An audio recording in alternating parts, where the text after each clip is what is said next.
show. And previous shows, I talked about um, grief and loss. One major thing is self care, and just to follow up from some of the shows and even the past, I talked to you about listening to your body. Let others know what you need from them. If you need counseling, please do get professional help. Or if you have a trusted friend and someone that is not judgmental or not saying the things that you need to hear at the time or sending triggers, please do seek professional help. It is nothing wrong with professional help. At times, we all need it. Doesn't have to be anything that is lifelong, but it may be something intermediate that you need at the time. I am a life coach for grief, and I will be glad to assist you if needed also. Again, take the time to do the things that you need to do for you. A lot of times, as I've said before, we are so busy concentrating and taking care of everyone else, especially us as women. We are known to be the nurturer and the one in the family that's always taking care of everyone else. But it is so important that you take time out to take care of yourself. And that could be anything from going to get your nails done, going to, get a pedicure, or going to get your hair fixed, or just relaxing and doing nothing. All those things are part of taking care of yourself. Keep a journal. It's very important to keep a journal because a lot of times when we're going through grief, we tend to forget things. We tend to forget the things that are important. So writing them down is a good way to journal, and just journaling about your feelings. And that way, on a day-to-day basis, you can see how you have improved, or maybe you're going backwards and you need to go forward in your grief process. Again, there's not a time on it, but one thing that I don't want you to do is I don't want you to get stuck in the process of grief for so long that it ends into being depression, because that would not be good at all. 2% of grief does result in other areas if it is not taken care of, and so therefore it is important that you do take care of yourself, journal, write down your feelings, write down your thoughts. Also, obtain a proper diet and sleep. That is very important to obtain proper diet and sleep. We don't realize that sleep deprivation does cause other effect. I'm not a doctor, but we all know, listen to your body. If you realize that you're not getting enough sleep, make sure that you do seek professional help, see your physician, and also be aware of others' reactions. And with that, many people just don't know what to say to someone that has had a grief. A loss of a loved one. So again, you as the person that's going through it is so important that you let others know what to say to you, and don't feel like you're hurting their feelings, because it's so important that you let them know. That way it doesn't send triggers for you. It doesn't send you back through the grief process of, maybe you're moving forward, maybe they say something. So it is important that you let people know how you feel, or what to say to you and what not to say to you. So those are some of the things that we discussed earlier, self-care with grief. And as you know, grief to gratefulness is actually my mantra. It is actually what I feel. It's a process to go through grief to gratefulness, because you have to go through the grief in order to get to the gratefulness. So today we'll be talking about grief and getting things out of grief, getting anything that you need to get out of grief. And it's not so much about getting over grief, it's about getting through grief. Because the misconception about grief is that you something that we get over. You don't get over grief. If you ask anyone who's lost a loved one, including myself, they'll tell you that it's not about getting over anything. It's about learning to adapt to the new changes that you have to adapt to, the new you, as I always say, because you are actually into been invited into a club that you did not sign up for. As I always say, that is my match. Or you're a part of a club that you did not ask to sign up for. So you have to adapt to the change of the unwelcome change that you have gotten a part of. It's about learning to live with your loss. Living with your loss. A lot of people say, "Oh, I just can't live with your loss." Live with the loss of whomever that person may be, a husband, a wife, child, a brother, any siblings, a co-worker, anyone that you define as someone that you have loved. But it's about moving through grief to find peace. It's about discovering how to keep the loved one in your life. It's all about having the courage to love and be open to the gifts that life can bring at this time. So all this is the transformation of going from grief to gratefulness is what we'll be discussing today. And those are some of the things that I will talk about today. And again, it's about discovering to keep your loved one in your life. It's about having the courage to love and to open up about the gifts that life can bring you at this time. Because with grief, you're going through it, not getting over it, and it's so important that you learn what it is that you need at that time, because you're not going backwards, you're actually moving forward. Grief hurts. It is very painful. There's just no denying to the fact that it is a pain that is unbearable at times. It feels unbearable at times. If it didn't, I wouldn't be here with you today talking about, in my previous radio shows, talking about my pain, my experience with the trauma of losing my daughter. And most certainly you wouldn't be listening to me. What's ironic is grief is a natural part of life. Yet some of us are unequipped to deal with grief because, again, we are taught and we take classes on a whole lot of things. Me being in the medical field, I've learned how to save life. We have the EMTs to come out when things happen. You have the police officers. But there's no class to teach you how to deal with grief. There's nothing that teaches you how to deal with grief. And so the same problem exists when we talk about moving on after the death of a loved one. Both getting over and moving on, or implies that, the connection that we have lost a loved one, that it's time for us to move on. You'll hear people say a lot of times, "Oh, it's time for you to move on." Well, really, they should not tell you that. That's one of the things that I say that someone should not tell you when you are going through the grief process, to move on. Putting them in the past and almost forgetting about him or her. That's not something that,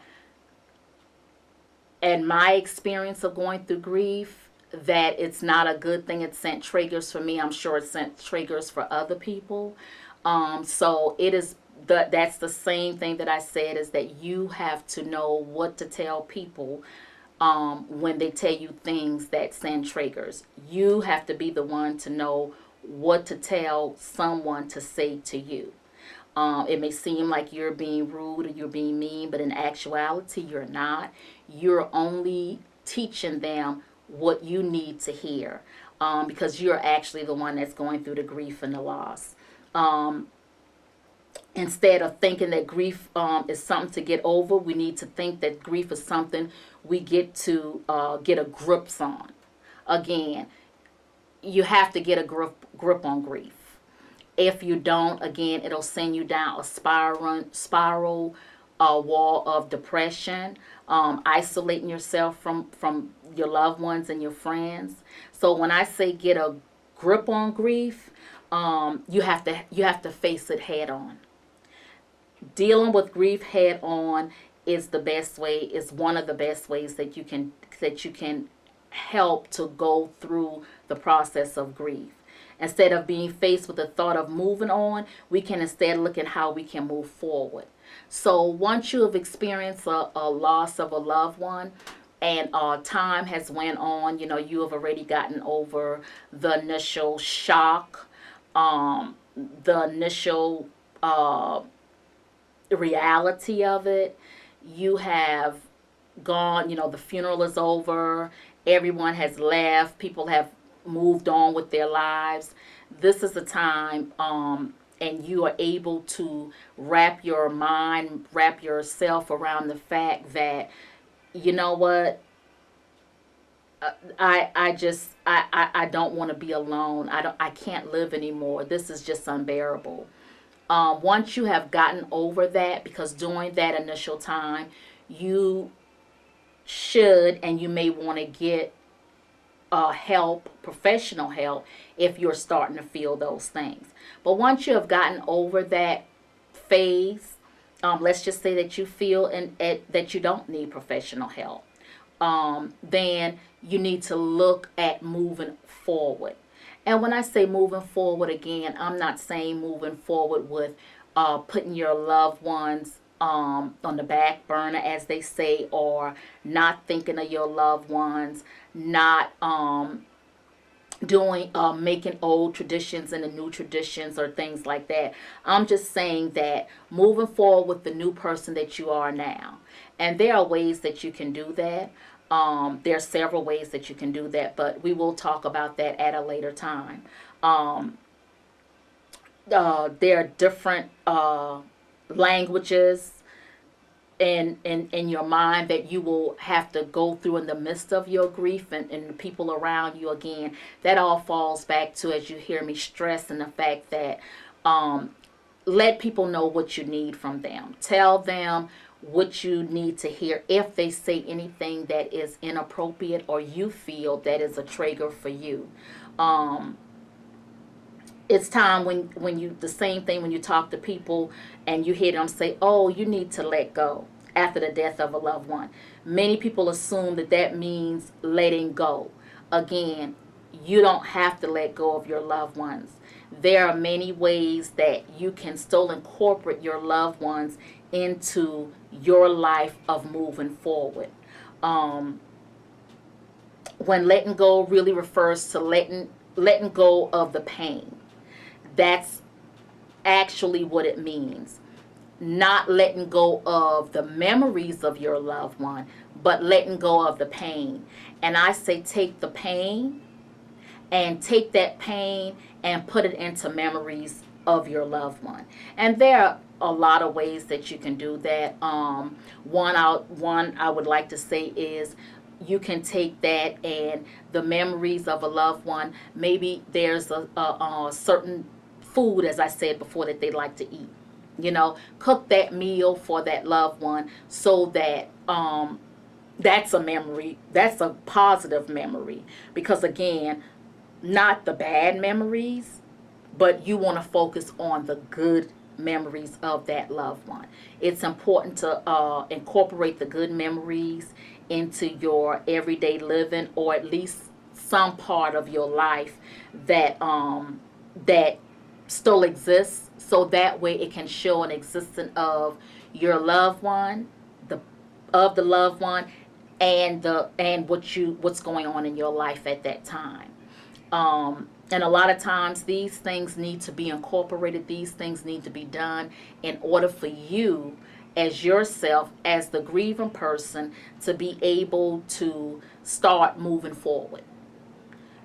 Try it. These are good things that you can do it slowly but surely. You don't have to force yourself into it, but it's good things that you can incorporate in order to have your loved one exist in your current life at that time. This love transcends death. The love exists even if we fought with them, we had a challenge in a relationship. This love connects it to them. It ensures that they are still part of our lives. This love can soothe the pain we feel and give us the strength to get the grips on with our grief and moving forward in a life in a way that honors your loved one. So again, it doesn't matter how your loved one was. That's not what the focus on. The focus needs to be not at the challenges that you all had. The focus needs to be on the positive, because it's so quick for us to be able to think of all the bad things that someone did, or maybe some of the things that I spoke about before, guilt. Maybe there's some type of guilt you have surrounding the loss of your loved one, and it's a practice to get into of just thinking about the positiveness behavior that the person had, the positive relationship that you all had, because it has to be something positive out of it. Even if it's just a couple things that you can take to think about positive about that loved one, please take time out to do that. Do not focus on just don't focus on the bad things about your loved one, or the not so good things about your loved one. And you can also do self-reflections, questions about self-reflections that can help you to move forward with the process of grief. And some of those questions may be, what can you do to become aware of the language you use to talk about your grief? That's important. How is the language you use to talk about grief impacting you? Are there more empowering ways to talk about grief? And how does the way other people talk about grief affect you? So those are things that we take for granted, that we don't feel or we don't see that's a big part of us moving forward. But it is a big part of us moving forward in the grief process. Again, you're moving from grief to gratefulness, and that's all that matters at that time. Don't look back. I always say, if you're driving forward, and how can you look back in the rearview mirror? You need to look forward, to be able to move forward from grief. And there's also something, a great saying that I like is, grief can be the garden of compassion. If you keep your heart open through everything, your pain can become your greatest ally in your life search for love and wisdom. And that says a lot, because the pain is so deep sometimes that we can't see past it. But the pain can actually allow us to incorporate the love into it, and cause us and help us to be able to move forward in our process of grief. We'll be taking a break right now, family, and we'll be back.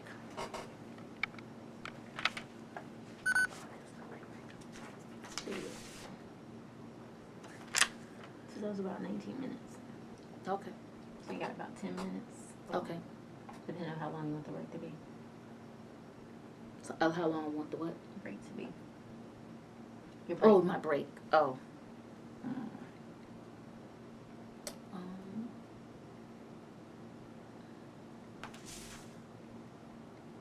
Just a few minutes, maybe 5.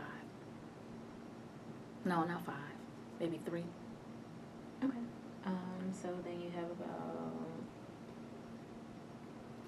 8 minutes. I'll hold up on 1 when you get to 7. Okay. Wait, not yet. Oh, okay. I forgot I'm still rolling on it. You are, but it's fine. Okay. Take the time you need. You good. No, I keep forgetting about that. Okay. Keep forgetting about that. So I'm still on that. But when you come back, that's how I'll do it. You stopped it? No. This no. Oh, okay.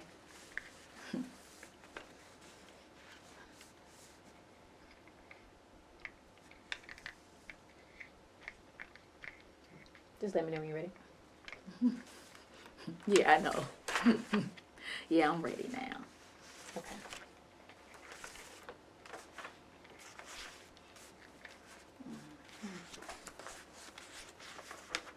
All right. Wait, just 1 minute. Just 1 minute. Just 1 minute.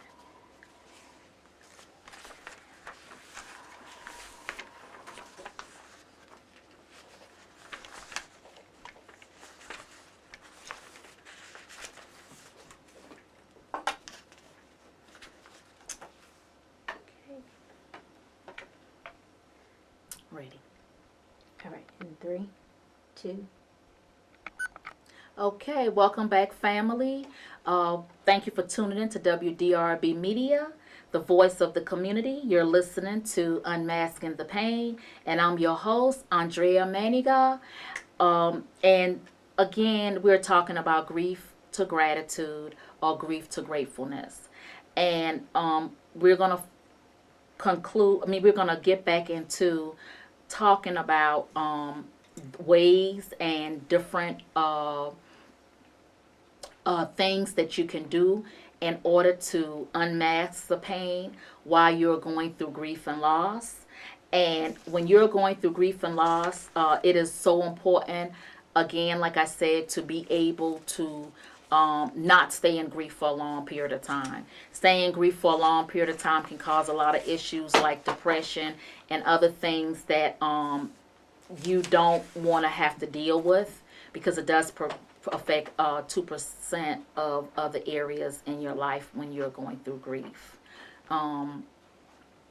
So we will conclude with that. And what I'm going to talk about again now is transforming grief to gratitude. So when you're going through grief, grief has its own timetable and rhythm. There's no set way to grieve. There's not a way that you're supposed to grieve. Every individual grieves in a different way. You may grieve every day for a week and then not cry for days, only to find yourself falling apart in the parking lot or at the grocery store weeks after the initial loss. Clients often will say to me, oh, well, it's been 3 months, or it's been a couple months, or, I should be over him now. But again, it's no time table or rhythm to it. There are some cultures that say that their grief process has to last for a year. So it just depends on the person. It depends on cultural beliefs. It depends on spiritual beliefs. So do not be too hard on yourself while you're grieving. You just grieve as long as you need to grieve. But I still say that don't grieve too long, and to the point where you are isolating yourself for a long period of time from people, where you are, you can't get out of bed, you cannot sleep, and there are other things that's affecting you. I suggest in those areas that you should seek professional help. Again, I'm not a physician, but I will say, even to my clients, if there is something that I feel that is out of my capacity to handle, I do refer them to another professional help, which is usually their physician, and the physician can go from there as to where they need to go. So don't rush your grief. That's the first one. The second is bring compassion to your pain and don't compare. Even with much knowledge as I have about the grieving process in the midst of weeping, I sometimes hear a small whisper saying, really? There are people who have lost their homes and even loved ones as a result of something traumatic or just natural. But knowing how unhelpful that voice is, I would shush it away and return to the task at hand. So again, that's all not letting negative talk or negative things get into the mindset. Because your pain is your pain, my pain is my pain, my loss is my loss. And in the moments when the magnitude of my loss hits, it doesn't matter what other people have lost more than I've lost. Loss is loss. My heart still goes out to them, and I do what I can to help. But comparing my loss to others does nothing to move the grief through me. So in other words, just because I have a loss of a daughter doesn't mean that someone who lost a parent that I have to do any comparison. A lot of times people compare and say, oh, well, you've lost a daughter. Oh, I know you must have. Well, grief is grief. Grief is grief. Loss is loss. I myself, as a professional life coach for grief, I don't even say it to my clients, because who am I to say that my loss is bigger than their loss? You know, I still try to help out. I still show nurturing and I still show love. And part of that is being a life coach for grief. And let the pain, let the tears surge your face, you know, in full force. Let it surge in full force. So many people have grown up with phrases like, oh, you know, you need to be strong as a woman, absorbing false messages about pain, like stop crying or I'll give you something to cry about, or crying is weak. And we tend to disconnect from the waterworks early in life. So in other words, with all those things said, all those saying, we feel like we don't need to cry or we don't need to feel the pain, because that's what we have been told. And it's not totally true. It's, you know, to me, I can tell you from my experience, it was not true. That those saying came to me, but I totally just ignored it, you know, because no one could tell me at that time that I should not grieve. I needed to stop crying. You know, crying was weak. Those are things that really you don't even need to hear during that time. And so what happens when a disaster like that happens, and I call it a disaster, you know, and again, these are my terminology because that's what my grief felt like. A lot of the clients that I've served or have helped through the transition of going from grief to gratefulness or grief to gratitude, they have also experienced some really traumatic losses.